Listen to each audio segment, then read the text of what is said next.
Salut à tous, on se retrouve pour le 3e épisode de la série dédiée aux lieux insolites autour de Reims. Aujourd'hui, on prend la direction de Verzenay.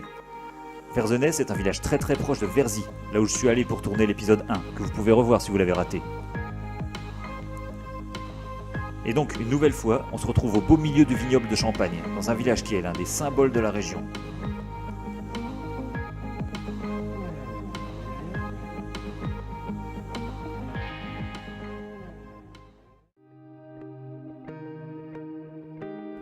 Impossible de parler d'une balade autour de Reims sans passer par cette route et sans s'arrêter par ici. Au-dessus de l'horizon, à l'entrée ouest du village, se dresse le moulin de Verzenay.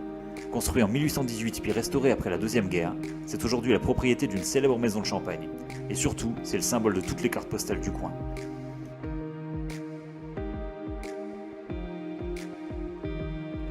Monter jusqu'au moulin, c'est d'abord prendre une route qui est vraiment chouette, et ensuite, c'est profiter d'un des plus beaux points de vue sur le village.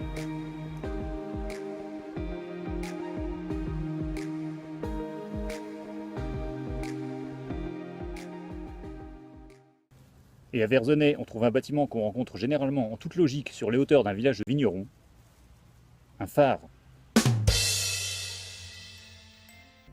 Et oui, il y a un phare à Verzenay, au beau milieu des vignes, à presque 300 km de la première plage. Bien qu'il ne soit plus allumé mais seulement rétroéclairé, il est visible à des kilomètres à la ronde. On l'aperçoit même depuis l'autoroute A4. Si je vous en parle, c'est évidemment parce qu'il est possible d'y aller et de monter les marches pour les plus courageux. Plus de 100 marches qui vous amèneront sous la coupole du phare, construit en 1909.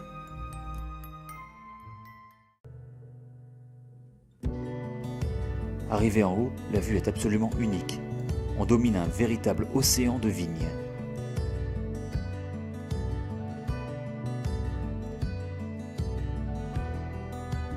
Entièrement modernisé, le site du phare met largement en valeur le patrimoine local.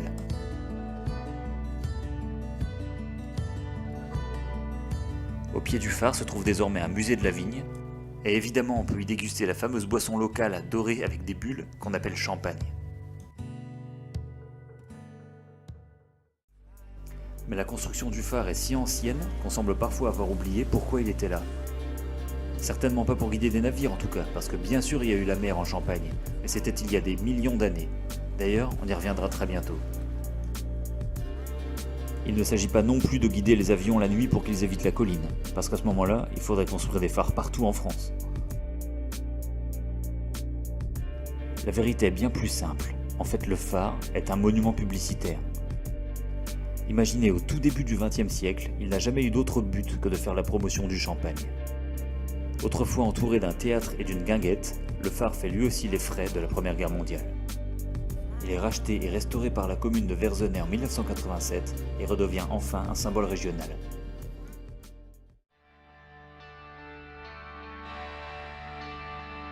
Avec le moulin à l'ouest et le phare à l'est, et tous les producteurs de champagne au cœur du village, Verzenay c'est donc la destination à ne pas rater si vous découvrez la région. D'autres curiosités se cachent dans les parages, comme ce four à chaud, vieux de plus d'un siècle.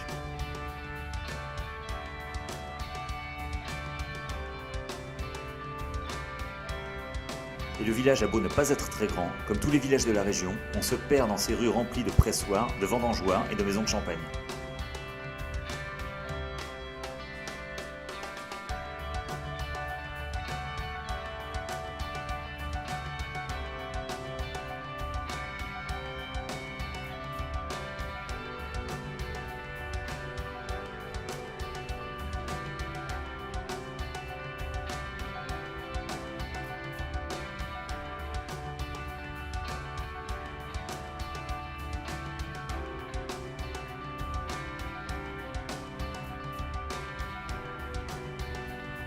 Le coin est plutôt à éviter pendant la folie des vendanges, mais c'est un vrai bonheur d'y retourner, que ce soit au printemps, en été ou à l'automne.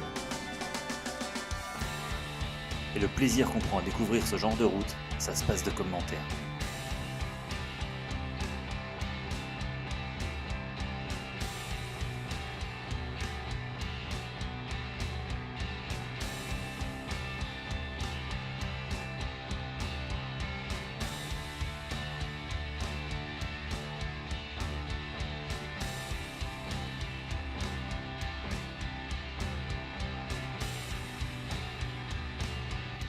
Voilà, cette vidéo est terminée. Merci d'avoir regardé et merci beaucoup à ceux qui me suivent, que ce soit sur YouTube ou sur Facebook. Comme d'habitude, je vous laisse le lien pour vous abonner et ne rien rater des prochains épisodes. Et même si l'été se termine et que l'automne arrive, j'ai encore des tas de choses à vous faire découvrir. Alors à très bientôt.